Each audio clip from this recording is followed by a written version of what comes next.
Hello বন্ধুরা, welcome to Priyanka's cooking wall and lifestyle. তো সব দিন মাছ মাংস রান্না দেওয়াই হয় তোমাদের সাথে, আর ডেলি ব্লগও শেয়ার করা হয়। তো আজকে আমি ভাবলাম কিছু মিষ্টি রান্না করে তোমাদের সাথে শেয়ার করি। তার জন্য বানাতে শুরু করলাম পায়েস। তো পায়েসটা আমি ঘরে যা যা ছিল তাই দিয়ে বানিয়েছি। জানোই পায়েসে তেমন কিছু লাগে না। তো আমার ঘরে অ্যাকচুয়ালি কাজু কিশমিশ ছিল না, তো ওইটা আমি স্কিপ করেছি। তো প্রথমে আমি দুধটাকে, এলাচিও ছিল না আমার, তার জন্য সেন্ট হওয়ার জন্য দুটো তেজপাতা দুধের মধ্যে দিয়ে দিলাম। তারপরে ভিজিয়ে রাখা ভোগ চাল সেটাও দিয়ে দিলাম। দিয়ে ভোগ চালটা কিছুক্ষণ ফুটতে দেব, আর দুধটাও এর মধ্যে ঘন হয়ে আসবে। তো যেহেতু আমাদের বাড়িতে পায়েসটা সবাই খায় না, অ্যাকচুয়ালি খায় না বলতে সবারই সুগার, তার জন্য ওরা পায়েসটা খায় না, যেহেতু চিনি দিয়ে বানানো হয়।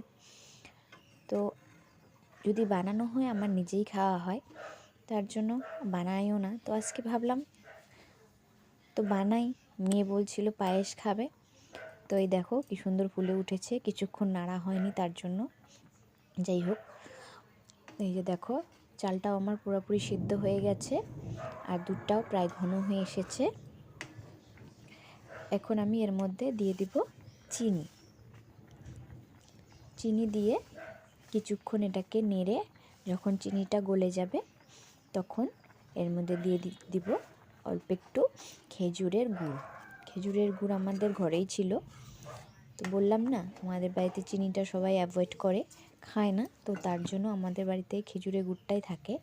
তো কাজু কিশমিশ ছিল না, দেখলাম ঘরে কিছুটা আমন্ড বাদাম ছিল, তো আমন্ড বাদামটাই আমি এখানে দিয়ে দিলাম। চিনিটাও আমার গলে গেছে, এখন এর মধ্যে দিয়ে দিলাম এই দেখো খেজুরা গুড়। খেজুরা গুড়টা আমাদের বাড়িতে একটু সবাই খায়, চিনি খায় না, যেহেতু কোনো সময় মনে হয় একটু মিষ্টি খায়, তো খেজুরা গুড়টা দিয়ে সবাই খায়। তো তার জন্য খেজুরা গুড়টা আমার ছিলই, তার জন্য এটা দিয়ে দিলাম।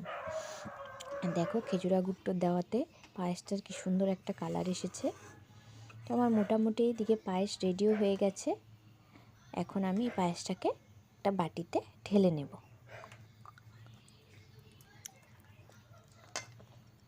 যে এই বাটিতে ঢেলে নিলাম। আর যেহেতু আমরা বাড়িতে 4 জন মানুষ আছি, ছোট ছোট 4টা বাটি বেড়ে নেব, কারণ এখানে অনেকগুলো পায়েস আছে, একবারে একটা বাটিতে ঢেলে কেটে খেলে নষ্ট হয়ে যেতে পারে। তো এখানে 4টা বাটিতেও বেড়ে নিয়েছি, আর যেটুকু বাকি ছিল সেটুকু এটার মধ্যে ঢেলে নিয়েছি। তারপরে পায়েসের সাথে লাগবে পুরি, তাই ভাবলাম কয়েকটা পুরিও সাথে ভেজে নিই। এই যে দেখো, বেশি পুরি ভাজবো না, যেহেতু আজকে সন্ধ্যা টিফিনেতে পায়েসের সাথে পুরি খাওয়া হবে, তার জন্য সবার দুটো দুটো হিসাবে পুরি আমি ভেজে নিয়েছিলাম। তোমরা কে কে পায়েসের সাথে পুরি খেতে ভালোবাসো? আমার হাজব্যান্ড কিন্তু খুব পছন্দ করে, পায়েস যদি হয় তো ওর পুরি লাগবে। তো যাই হোক, তার জন্য ওর কথা মতে পায়েসের সাথে আমি পুরিগুলো ভেজে নিলাম। আমার এখানে পুরি রেডি, দেখতে পাচ্ছ। এখন পুরি দিয়ে পায়েস দিয়ে খাওয়া হবে। আর আজকের এই রান্নার ভিডিওটা তোমাদের কেমন লাগলো অবশ্যই কমেন্টে জানাবে। সবাইকে টাটা।